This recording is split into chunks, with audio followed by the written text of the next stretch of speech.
Long ago, on a wild and windy coast in Northumberland, England, there stood a lonely lighthouse on the Farne Islands. It rose tall above the jagged rocks and crashing waves, its glowing light a guardian to passing ships.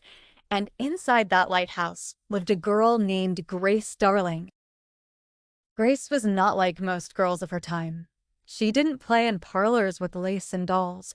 Instead, she helped her father keep the light burning, trimmed the lamps, and learned the language of the sea, the rhythm of the waves, the warning cry of gulls, the change in air before a storm. One evening, as gray clouds curled low over the water and the wind howled like a restless spirit, Grace stood at the window, gazing out to sea. Her eyes, sharp as any sailor's, scanned the horizon. All seemed quiet, yet the air prickled with a feeling she couldn't shake. Just then, a peculiar squawk pierced the gloom. "Squawk! Miss Grace! Miss Grace!" To her astonishment, a snow-white seagull landed clumsily on the window ledge and spoke. "Ship in trouble, just beyond the scar. No one else can see it, except you." Grace blinked. "Did you just talk?" "No time for questions." The gull flapped its wings impatiently. "It's the Forfarshire. Struck the rocks. You must go now." Grace turned towards her small wooden toy boat, tucked by the hearth, a model of her father's real rowing boat finely made, its tiny oars carved from driftwood. In that moment, as the storm roared louder, the toy shimmered and began to grow.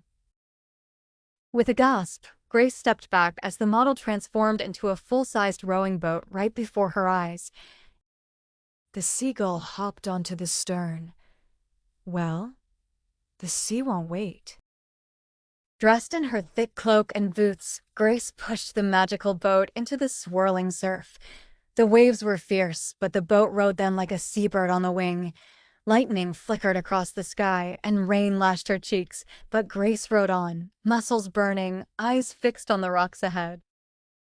As she neared Big Harkar Rock, the seagull cried, "Look!"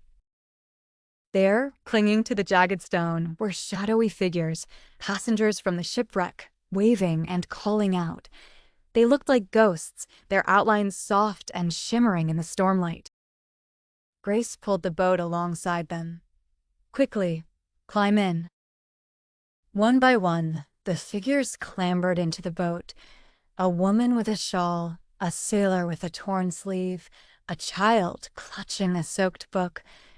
Grace's arms ached with each stroke as she rowed them back through the storm. When they reached shore, the seagull gave her a proud nod. "You did well, little lighthouse keeper."